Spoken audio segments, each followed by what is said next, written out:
Hello student, আমি Tapas sir. আজকের ভিডিওতে তোমাদের ফিফথ সেমিস্টারে যাদের পলিটিক্যাল সায়েন্স আছে এবং তোমাদের যে ডিএসসি A2 পেপারটা আছে, তো সেই পেপারে তোমাদের মডেল 1 এবং মডেল 2-র যে প্রশ্নগুলো অত্যন্ত গুরুত্বপূর্ণ 10 মার্কস এবং 15 মার্কসের, তো সেগুলো আলোচনা করবো। এটাকে বলবো এটা এখনও চ্যানেলটিকে সাবস্ক্রাইব করোনি, অবশ্যই চ্যানেলটিকে সাবস্ক্রাইব করে রেখো এরকম ভিডিও সবার আগে পাওয়ার জন্য। তো চলো তোমাদের আলোচনা করা যাক। প্রথম দেখো মডেল 1, এটা তোমাদের কিন্তু খুবই ইম্পর্টেন্ট। ভারতের বিদেশ নীতির বিবর্তন আলোচনা করো এবং তোমরা কিন্তু পারলেট করে রাখবে বিদেশ নীতির বৈশিষ্ট্যগুলি। 10 মার্কস অথবা 15 মার্কস পরীক্ষা কিন্তু আসার সময় কিন্তু অত্যন্ত প্রবল, ভেরি ভেরি ইম্পর্টেন্ট প্রশ্ন। নেক্সট, বিদেশ নীতি বা পররাষ্ট্রনীতির আভ্যন্তরীণ নির্ধারণগুলি লেখো। এটাও কিন্তু ভেরি ভেরি ইম্পর্টেন্ট প্রশ্ন, তোমাদের কিন্তু 10 মার্কসে আসতে পারে। নেক্সট, পররাষ্ট্রনীতি প্রণয়নে জাতীয় স্বার্থের ভূমিকা লেখো। এটাও কিন্তু অত্যন্ত গুরুত্বপূর্ণ প্রশ্ন, আমরা কিন্তু 1, 2, 3-এর মতো কিন্তু পরীক্ষা কিন্তু একটা আসার সম্ভাবনা কিন্তু অত্যন্ত প্রবল। ঠিক আছে, তোমায় বলবো 1, 2, 3 ভালো করলে তোমরা কিন্তু একটা অবশ্যই তোমরা কিন্তু কমন পেয়ে যাবে। নেক্সট দেখো তোমাদের এখানে তোমরা দেখো পরের প্রশ্ন দেখো, পররাষ্ট্রনীতি হাতিয়ার হিসাবে সামরিক শক্তির ভূমিকা লেখো। অথবা প্রশ্ন আসতে পারে বৈদেশিক নীতি গঠনে কীভাবে সামরিক শক্তি প্রভাবিত করে। ঠিক আছে, তো বিশাল ইম্পর্টেন্ট। আমি বলবো এটা সব থেকে বেশি ইম্পর্টেন্ট প্রশ্ন তোমাদের কিন্তু আসার সময় কিন্তু অত্যন্ত প্রবল।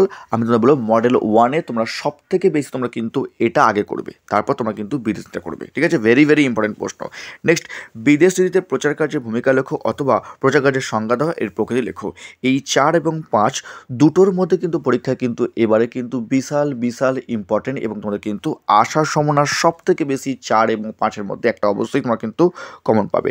নেক্সট দেখো তোমাদের কূটনীতির সংজ্ঞা দাও, পররাষ্ট্রনীতি ও কূটনীতির মধ্যে পার্থক্য লেখো। তো মডেল 1 থেকে তোমাদের কিন্তু আমি টোটাল 6টা প্রশ্ন দিয়েছি, এর মধ্যে তোমরা কিন্তু অবশ্যই তোমরা কিন্তু দুটো তোমরা কমন পেয়ে যাবে, একটা 15 মার্কসের এবং একটা তোমরা কিন্তু 10 মার্কসের কমন পেয়ে যাবে। নেক্সট আসবে দেখো তোমাদের মডেল 2, দেখো তোমাদের পরের প্রশ্ন তোমাদের ভারত ও নেপালের দ্বিপাক্ষিক সম্পর্ক, বিশাল ইম্পর্টেন্ট।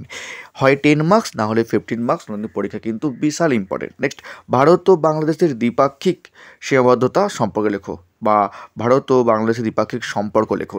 এরকমভাবে প্রশ্ন আসতে পারে। তোমাদের বলবো 1 এবং 2 দুটোর মধ্যে তোমরা কিন্তু একটা পরীক্ষা কিন্তু অবশ্যই কমন পাবে তোমরা, হয় 15 মার্কস না হলে 10 মার্কস। আমি তোমাদের বলবো সব থেকে আগে তোমরা কিন্তু মডেল 2 তোমরা এই দুটো প্রশ্ন ভালো করে পড়বে, দুটোর মধ্যে কিন্তু একটা পরীক্ষা কিন্তু বিশাল ইম্পর্টেন্ট।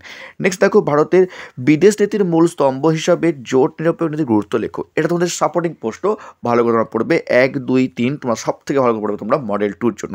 এর মধ্যে তোমরা কিন্তু 1 থেকে 2 তোমরা কমন পেতে পারো। তো তোমাদের বলবো তোমাদের যেহেতু সিলেবাসটা তোমাদের একটু বড়ো আছে, তোমাদের কিন্তু কিছু প্রশ্ন তোমাদের সাপোর্টিং করতে হবে। সাপোর্টিং দেওয়া তোমাদের দুটো প্রশ্ন আমার দিয়েছি তোমাদের আমি, ভারত ও পাকিস্তান সম্পর্কের মূল সমস্যাগুলো সংক্ষেপে আলোচনা করো। অথবা আসতে পারে কাশ্মীর সমস্যার যে মূল সমস্যাগুলো ওটা আসতে পারে। অথবা তোমরা কিন্তু আরেকটা তোমার প্রশ্ন দেখো, ভারত ও শ্রীলঙ্কার যে দ্বিপাক্ষিক সম্পর্ক, এই ভারত ও শ্রীলঙ্কার যে দ্বিপাক্ষিক সম্পর্ক এটাও তোমাদের পরীক্ষা আসতে পারে। তাহলে আমি বলবো 4 এবং 5 তোমাদের সাপোর্টিং প্রশ্ন তোমরা আগে ওই 1, 2, 3 ভালো করে পড়বে, তারপর তোমরা কিন্তু এই 4 এবং 5 তোমরা কিন্তু সাপোর্টিং করে যাবে। ঠিক আছে, তো এই ছিল তোমাদের ফিফথ সেমিস্টারে পলিটিক্যাল সায়েন্স ডিএসসি A2 পেপারের যে সাজেশন, লাস্ট মিনিট সাজেশন তোমার সামনে আলোচনা করলাম। যদি ভিডিওটি ভালো লাগে অবশ্যই লাইক করো, আর যারা এখনও আমার চ্যানেলটিকে সাবস্ক্রাইব করোনি অবশ্যই চ্যানেলটিকে সাবস্ক্রাইব করে রেখো এরকম ভিডিও সবার আগে পাওয়ার জন্য। তো আজকের মতো এইটুকুই।